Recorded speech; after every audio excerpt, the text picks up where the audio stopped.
चुनाव बहुत ज्यादा नजदीक है और कई सारे मुद्दे विपक्ष की ओर से उठाए जा रहे हैं। कई सारे प्रदर्शन हम प्रदेश के अंदर देख रहे हैं। किसानों की बात करें, रोडवेज कर्मचारियों की बात करें, सफाई कर्मचारियों की बात करें, कांग्रेस पार्टी कैसे उन मुद्दों को शासन तक पहुंचा रही है जनता के लिए, क्योंकि चुनाव नजदीक है, आपको भी इलेक्शन लड़ना है, जनता के बीच में जाना है, आप विपक्ष में हैं, लेकिन जनता को कम से कम ये तो बताएंगे कि कैसे उनके मुद्दों को आपने उठाने की कोशिश की है। पहला रिएक्शन आपका मैं चाहूंगा।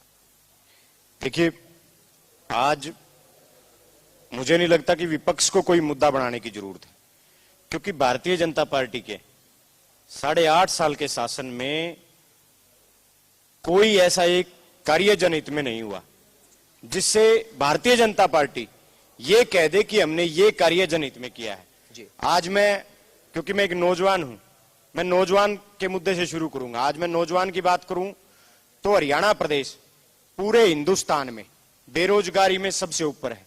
जो प्रदेश दिल्ली के इंडस्ट्रियल एरिया के बिल्कुल 3 तरफ से घिरा हुआ है जी, वो प्रदेश आज बेरोजगारी में पूरे देश में सबसे ऊपर है। दूसरा, मैं किसान की बात करूंगा। किसान की हम बात करें, जिस तरीके से किसानों के लिए बीजेपी 3 काले कानून लेके आई और किसानों को 1 साल सड़क पे बैठना पड़ा, 750 किसानों को शहादत देनी पड़ी, उसके बावजूद किसानों को झूठ बोल के प्रधानमंत्री जी के द्वारा माफी मांग के किसानों को वहां से उनका आंदोलन खत्म कराया गया। एक साजिश के तहत आज ना एमएसपी किसानों को दी जा रही, ना किसानों के केस वापस लिए गए, और जो मुद्दे प्रधानमंत्री जी ने जो मांगे किसानों की मानी थी, वो एक मांग भी पूरी नहीं की। वापिस से किसान फिर से दिल्ली की तरफ कूच करने की तैयारी कर रहा है। मैं मजदूर की बात करूं, गरीब की बात करूं, तो आज प्रदेश का हर वर्ग, कर्मचारियों की बात कर लीजिए, हर कर्मचारी हड़ताल पे है जी। पेंशन की मांग को लेकर कर्मचारी हड़ताल पे हैं। रोडवेज कर्मचारियों की बात कर लें, केवल सरकार, मुख्यमंत्री जी केवल और केवल जात पात और धर्म की बात करके इस प्रदेश के और देश के लोगों को भ्रमित करने का काम करते हैं। भारतीय जनता पार्टी का ये काम रह गया है, उनके पास गिनाने के लिए कोई काम नहीं है कि उन्होंने जनहित में ये काम किया हो। मैं कृषि मंत्री जी को सुन रहा था, कृषि मंत्री जी एक काम गिना पाए, उसके अलावा कृषि मंत्री जी कोई काम नहीं गिना पाए। उन्होंने कहा कि हमने यूरिया के कट्टे का रेट घटा दिया जी।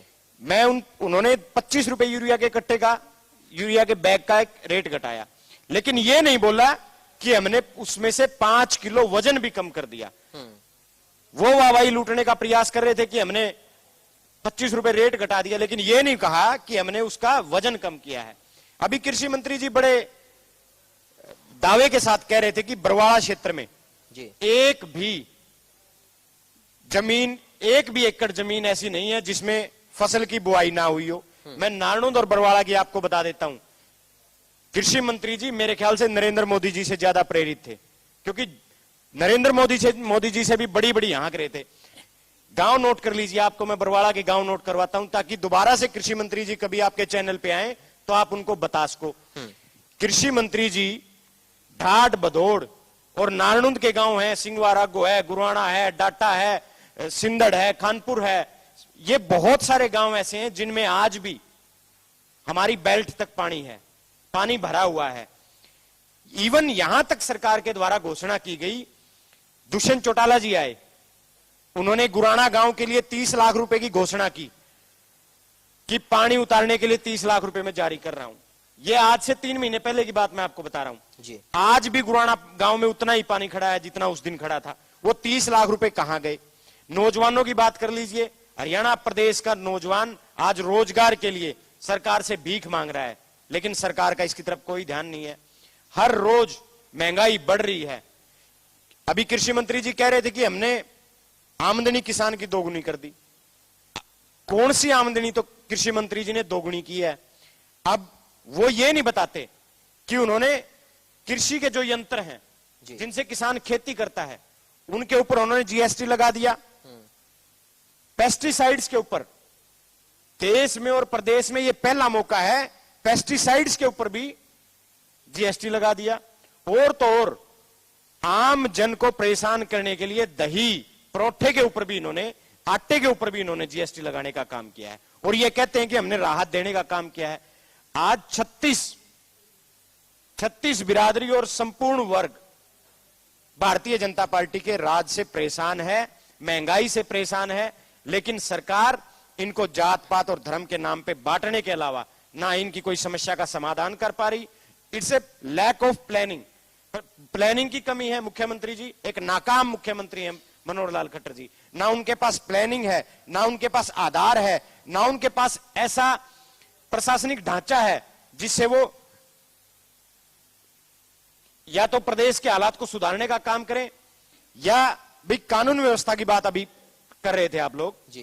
कानून व्यवस्था की बात मैं करूं, हम हिसार में बैठे हैं, एक काम भारतीय जनता पार्टी हिसार का गिनाने का काम करे। मैं कांग्रेस राज के चौधरी भूपेंद्र सिंह हुड्डा के नेतृत्व में किए गए कामों की मैं टिप्स पे आपको गिना देता हूं। यहां साउथ बाईपास चौधरी भूपेंद्र सिंह हुड्डा के नेतृत्व में बना, उसके ऊपर 3 फ्लाईओवर चौधरी भूपेंद्र सिंह हुड्डा जी के राज में पास किए गए, जो एक तो बनके तैयार हुआ है, अब एक जहां से साउथ बाईपास कैंट की तरफ से शुरू होता है, वो दूसरा घोड़ा फार्म के पास जो फ्लाईओवर बनना है फाटक के ऊपर से, वो चौधरी भूपेंद्र सिंह हुड्डा के राज में पास हुआ। लाला लाजपत राय यूनिवर्सिटी चौधरी भूपेंद्र सिंह हुड्डा जी के राज में बनी। जीजेयू यूनिवर्सिटी को अपग्रेड चौधरी भूपेंद्र सिंह हुड्डा जी ने करने का काम किया, और आज जीजेयू को अपग्रेड किया तो आज हिसार के जो स्टूडेंट्स हैं उनके लिए सबसे बड़ा फायदा यह हो गया कि उन्हें अब कुरुक्षेत्र जाने की जरूरत नहीं है, क्योंकि सभी कॉलेज जीजेयू के अंडर आ चुके हैं। ठीक है। बहुत दूसरा, आप कहीं पूरे हिसार में बीजेपी के कार्यकर्ता भी बहुत सारे बैठे हैं, कोई एक व्यक्ति भारतीय जनता पार्टी द्वारा किया गया कार्य हिसार में गिनवा दे, मैं मान जाऊंगा।